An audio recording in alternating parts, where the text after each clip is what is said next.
नमस्कार दोस्तों, वादे के मुताबिक मैं आज आई हूँ अपने डिंडियाली होम स्टे विजिट का दूसरा भाग लेकर। दोस्तों, डिंडियाली होम स्टे विजिट के अपने पिछले भाग में मैंने बताया था कि ये होम स्टे उत्तराखंड के देहरादून शहर से एयरपोर्ट जाने वाली सड़क पर देहरादून से करीब 24-25 किलोमीटर दूर साल के जंगलों के बीच सिरोही गाँव में स्थित है। होम स्टे पहुंचने के लिए खूबसूरत पेड़ों से घिरा रास्ता, होम स्टे के बाहर का मनमोहक दृश्य, आंगन में रखे पारंपरिक वाद्य यंत्र यानी ढोल, दमाऊ और मशक बीन, महासू देवता की प्रतिकृति, होम स्टे में पारंपरिक वेशभूषा पहने यानी घाघरा, चोली और ढाटू यानी सिर पर पहने जाने वाला वस्त्र पहनकर हमारा स्वागत किया गया, जिसने हमें बिल्कुल गांव और गांव की परंपराओं की याद दिला दी। इसके अलावा मैंने वहाँ पर आपको दिखाया था पारंपरिक आटा चक्की यानी जदरू, पुराने ज़माने की बैलगाड़ी, गाय बछड़े की प्रतिकृति और भी बहुत कुछ। तो चलिए बढ़ते हैं आगे। और दोस्तों, ये ऊपर से फर्स्ट फ्लोर से शूट किया गया वीडियो है, जिसमें ये ऊपर बालकनी की तरह दिखने वाला एरिया है, जिसमें नीले पीले रंग के कॉम्बिनेशन वाले पिलर लगे हैं और स्थानीय भाषा में इसे बालकनी न कह करके डिंडियाली कहा जाता है। और ये देखिए फ्रंट से डिंडियाली का व्यू, और शायद इसी बड़ी सी डिंडियाली से प्रेरित होकर इस होम स्टे का नाम डिंडियाली रखने का सुझाव आया होगा। रिसेप्शन की तरफ बढ़ते हैं और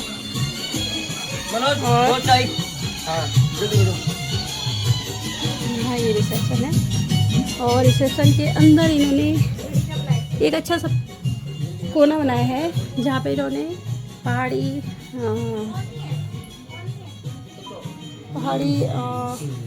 यानी हमारे गढ़वाली को मांगू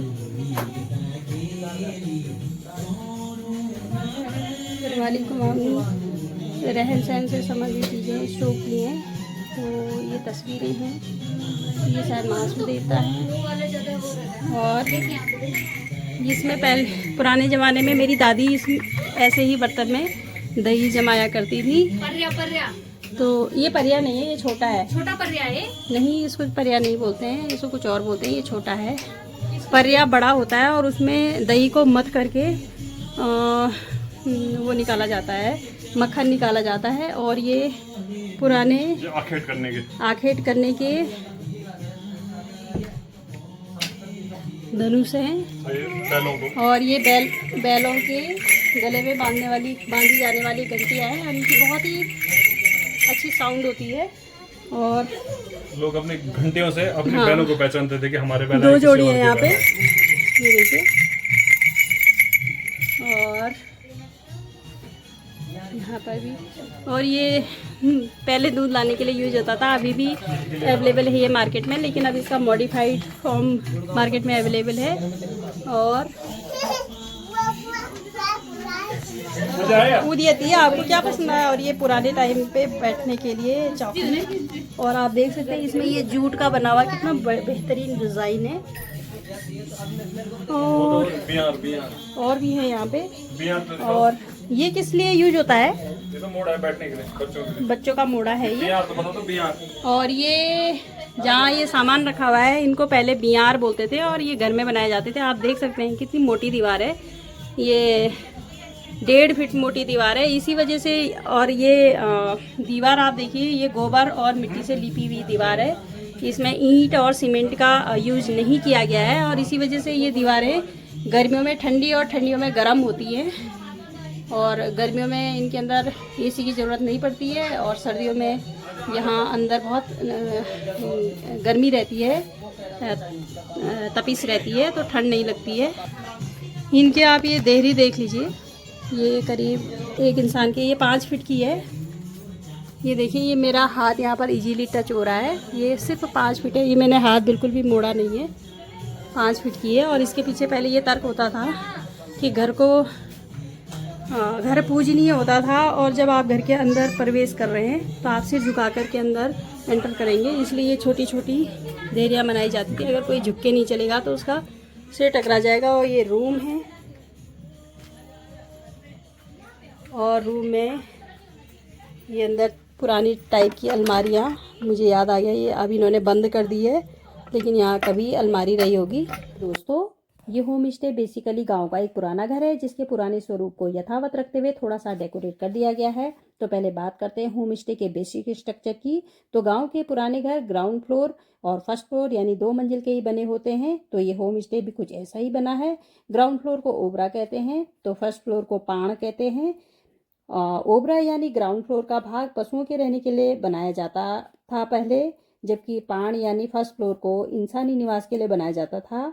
तो साथ ही ओबरा वाले भाग का इस्तेमाल जलाने की लकड़ी स्टोर करने एवं पशुओं का चारा स्टोर करने के भी काम आती थी, ताकि जब कड़ाके की सर्दी और बर्फबारी हो तो उस समय इंसानों और पशुओं का बाहर निकलना पॉसिबल नहीं होता था। तब इसी स्टोर किए हुए लकड़ी एवं घास को प्रयोग किया जाता था।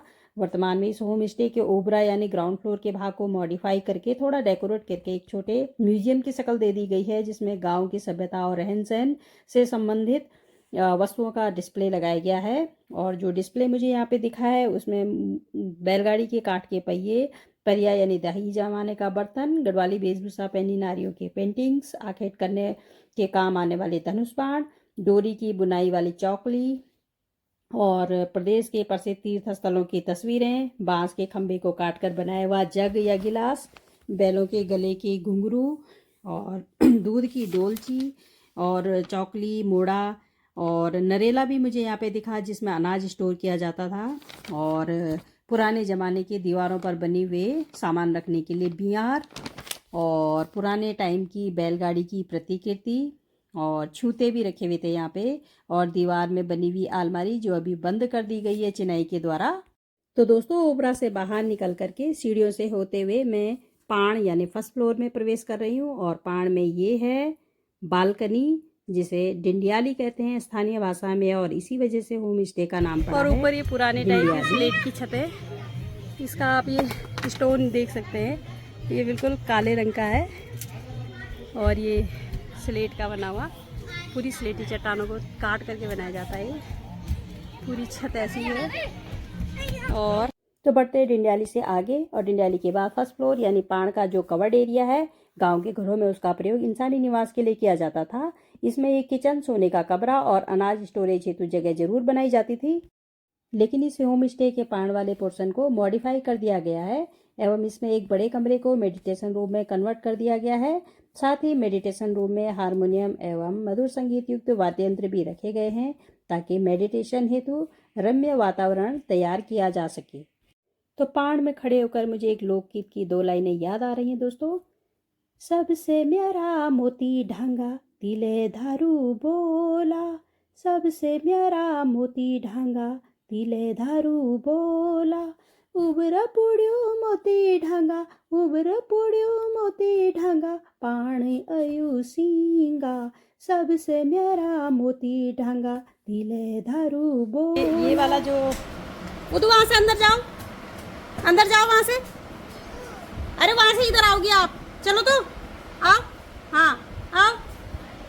और उदू वहाँ से अंदर गई है और ये आ गई कनेक्टिंग वे यहाँ पे, और यहाँ से अब हम छत में जा रहे हैं। क्या हुआ? तो दोस्तों जो लोकगीत मैंने सुनाया था, ये गाना एक किसान और उसके प्रिय बैल मोती पर बेस्ड है, जिसके बारे में किंवदंती थी कि मोती बैल यानी मोती ढांगू इतना बड़ा था कि वह ओबरा यानी ग्राउंड फ्लोर में लेटा रहता था और उसके सींग फर्स्ट फ्लोर यानी पाण तक पहुंचे रहते थे। और ये जो लाइन मैंने गाई है इसका यही मीनिंग है की व्यवस्था है। और यहाँ से आप ये व्यू देखिए, सामने पहाड़ और उधर देहरादून।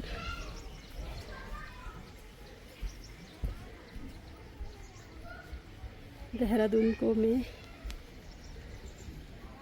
जूम करके दिखाती हूँ। ये देखिए घर ऐसे लग रहे हैं जैसे पता नहीं क्या पेंटिंग कर दी हो। ये देखिए, और पहाड़ मैं बिना जूम करे ही दिखाती हूँ। और ये व्यू है यहाँ का, ये पहाड़ी से हम बिल्कुल लगते हुई जगह पे हैं और बगल में किसी का घर है।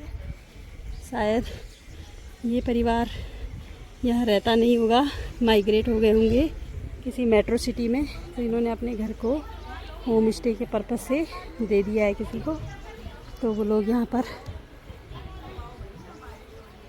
अपना होम स्टे चला रहे हैं। और आप देख सकते हैं ये घर है, ये भी पूरा घर है जहाँ मैं खड़ी हूँ, ये भी पूरा घर है। और इसके आगे देखिए कितना स्पेस खाली है। तो गांव में इसी तरीके के घर होते हैं जिसमें एक बड़ा सा आंगन होता है और उसी बड़े से आंगन में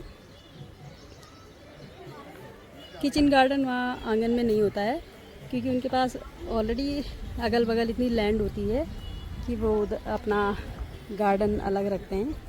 और आंगन में एक छोटा सा पोर्शन गायों के लिए, जानवरों के लिए, पालतू जानवरों के लिए होता है। अभी जो मैं आपको ख़ास बात दिखाने वाली हूँ, शहरों में कहते हैं कि गौरैया देखने को नहीं मिलती है, लेकिन यहाँ पे आप देखिए कितनी ऊँची है। ये बैठी हैं, लाइन से गौरैया बैठी हैं। और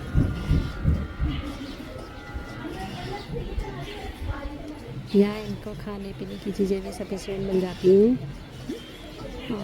हालांकि यहाँ भी बिजली के तार और सभी कुछ यहाँ भी दिखाई दे रहा है। मोबाइल टावर यहाँ भी है।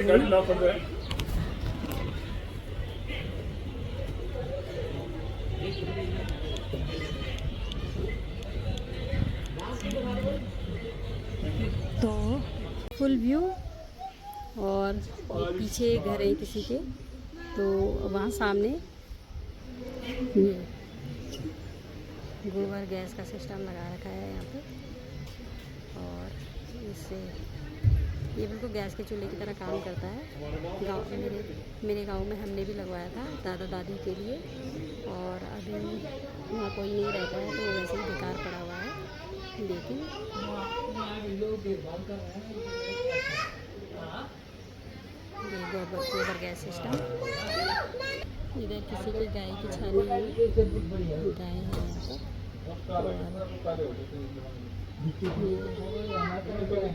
ये जहाँ तक मुझे लग रहा है सैतून के पेड़ हैं, और लगातार एक के बाद एक 3 पेड़ हैं यहाँ पे। इधर आम के पेड़ हैं, 2 आम के पेड़ हैं, और इधर तोरी और करेला की बेल एक साथ हो रही है। इतने बड़े बड़े फ्लावर हो रहे हैं जिसमें तोरियाँ भी लग रही होंगी बहुत अच्छे से। पीछे मकई बोई हुई है, और ये तोर की दाल, ये पूरे गांव ने तोर की दाल बो रखी है। और यहाँ ये बहुत बिकती भी है, क्योंकि शहर पास में, तो शहर के लोग जब इधर आते हैं तो यही खरीद के ले जाते हैं। और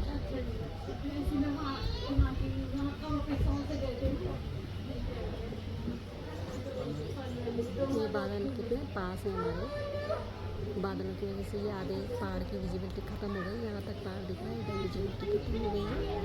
तो चारों तरफ साल के जंगलों से घिरा गांव, और गांव के बीच में स्थित ये होम स्टे कुल मिलाकर प्रकृति और प्राकृतिक सुंदरता ये स्थित है।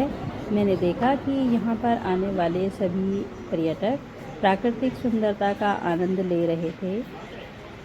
गांव का माहौल, और वो भी शहर के इतने करीब, तो हर कोई फोटोग्राफी करने, गांव के देसी माहौल और देसी भोजन का आनंद लेने में मशहूर है। चारों तरफ हरियाली ही हरियाली बहुत सुखद लग रही है, और सांस लेने में ऐसा महसूस हो रहा है जैसे हवा बेरोक टोक मन मस्तिष्क में घुल रही हो। तो दोस्तों अब बात करते हैं किचन और स्वाद की। तो चूँकि ये होम स्टे कमर्शियली रन हो रहा है, तो यहाँ पर रेस्टोरेंट की फैसिलिटी भी अवेलेबल है, और यहाँ पर स्टे के लिए भी सुविधा है। तो इसलिए भी यहाँ पर रेस्टोरेंट रन हो रहा है, जहाँ पर आपको पहाड़ी व्यंजनों का स्वाद लेने का भरपूर मौका मिलेगा। खास बात ये है कि यहाँ पर पारंपरिक बर्तनों में ही खाना परोसा जाता है। मसलन चाय के लिए मिट्टी के बर्तन, रोटी सर्व करने के लिए रिंगाल या बांस की कंडी, खाना खाने के लिए तांबे या कांसे के बर्तन, तांबे या कांसे का पानी पीने का लोटा या ग्लास, ये सब आपको यहाँ पर नज़र आएंगे। दाल के भरे स्वाले, उड़द की स्वादिष्ट पकौड़ियाँ, थाली में चैंसू, काफली और दाल के साथ पहाड़ी लाल चावल, मंडवे की रोटी, भंगजीरे की चटनी, पल्लर, नौणी यानी मक्खन, घर का बना हुआ मक्खन, साथ में पहाड़ी स्टाइल में चाय, ये सब खाने की यहाँ पर विशेषता थी। और साथ में स्वीट डिश के फॉर्म में झंगोरे की खीर यहाँ पर हमें मिली। इतने सारे पहाड़ी व्यंजन मुझे तो पहली बार एक साथ किसी रेस्टोरेंट में अवेलेबल हुए। और साथ में बुरांस का जूस भी, गुरियाल यानी कचनार का अचार भी, और भी काफ़ी कुछ था यहाँ पर दोस्तों। रेस्टोरेंट में खाने के लिए जहाँ पर सीटिंग अरेंजमेंट था वहाँ पे मेरी नज़र पड़ी, ये छूते रखे हुए थे और ये लकड़ी की फिश है जिस पर महीन कारीगरी की गई है। और ये सामने है बांस का बना हुआ जग।